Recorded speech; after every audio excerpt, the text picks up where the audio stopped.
The second commandment that we have is knowing your product.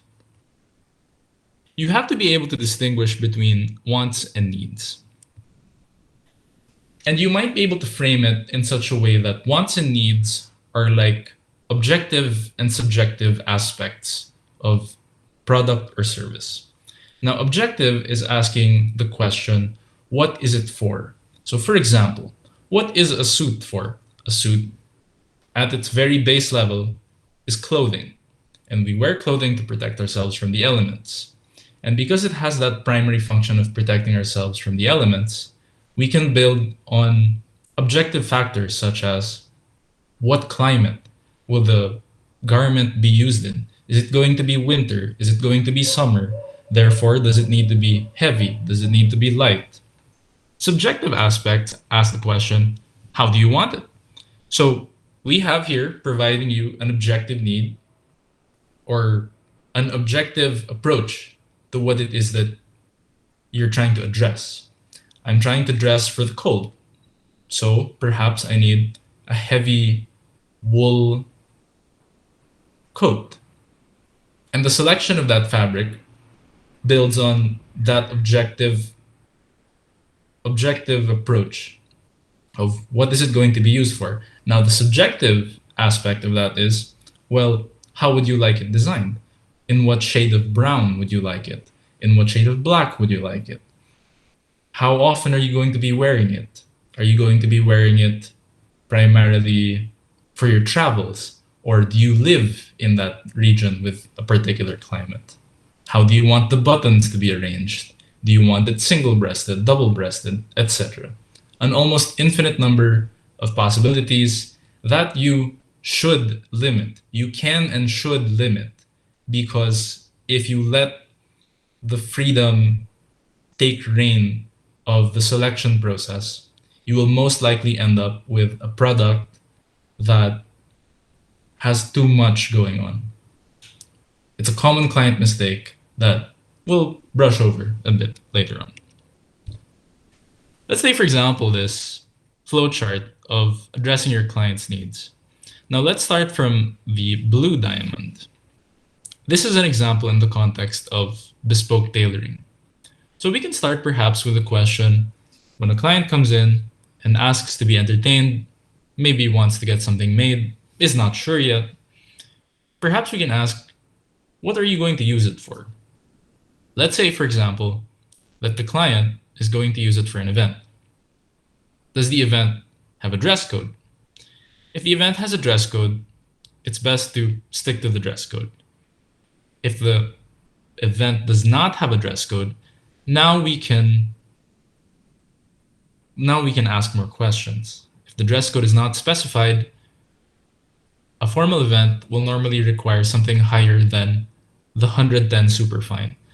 What that means is it's a fine fabric, it's very light, and it tends to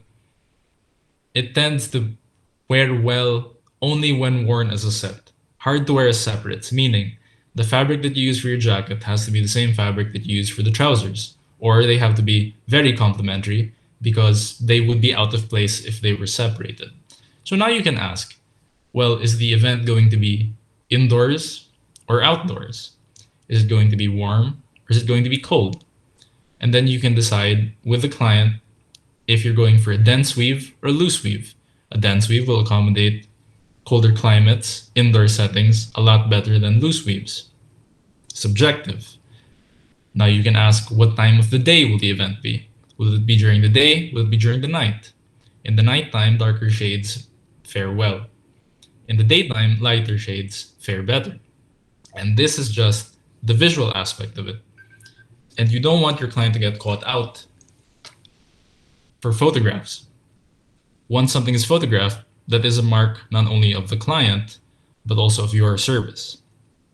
And then you can gauge a bit your client's personality. Is your client conservative? Is your client very expressive or places high importance on self-expression and being unique?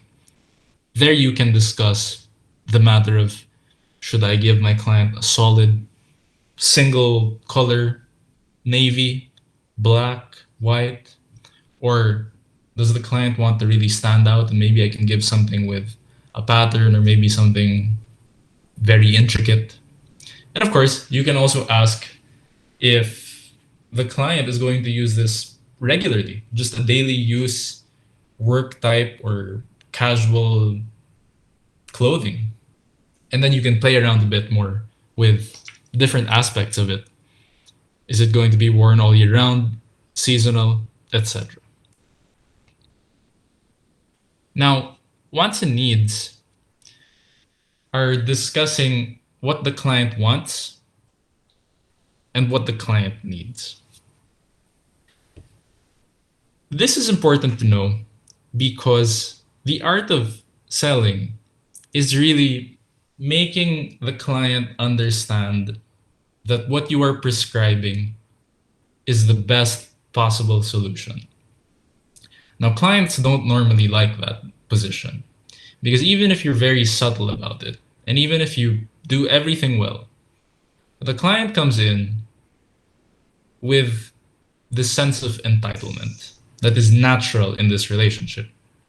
This sense of entitlement is the mindset of, I come here, I give my time, I invest my money, I want to be served in the exact way I feel that I should be served.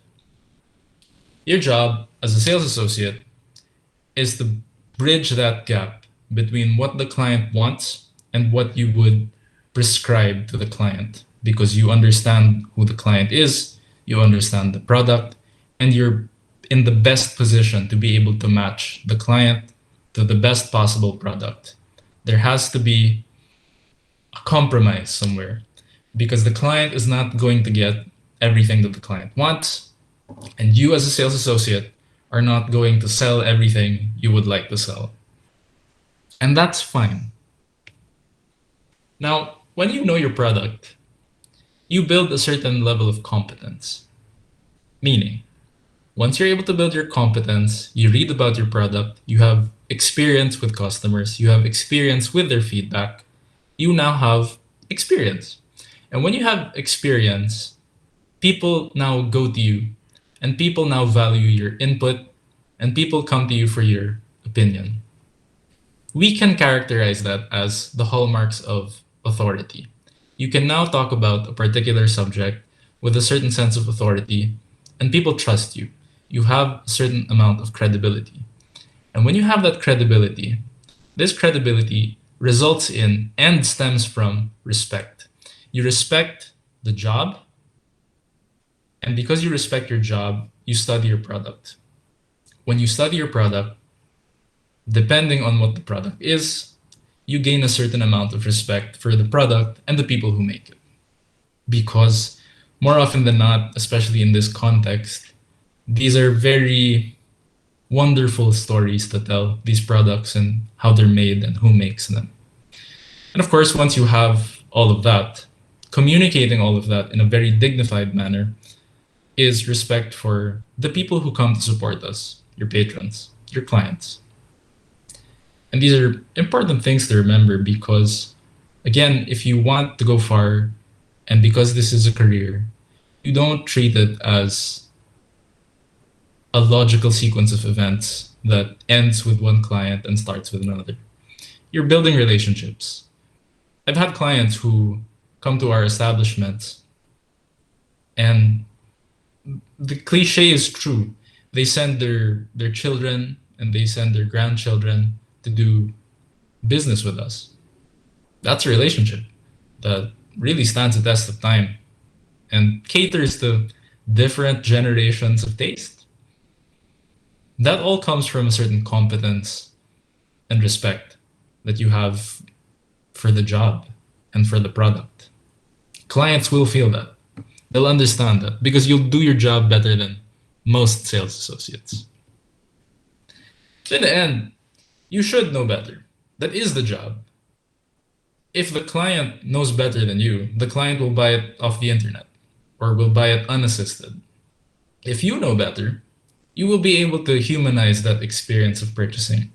And more than humanize, you will make that process a very pleasant one that People will want to repeat, do over and over again. And it might not even be the product, it might be you. This happens sometimes that certain characters take over the personality of a store. So, take for example, a small store. A small store will hire maybe 4 or 5 salespersons on the floor at all times. What does that mean? You have 5 people who share the floor about 5 days, 6 days a week. The store inevitably takes on a life of its own.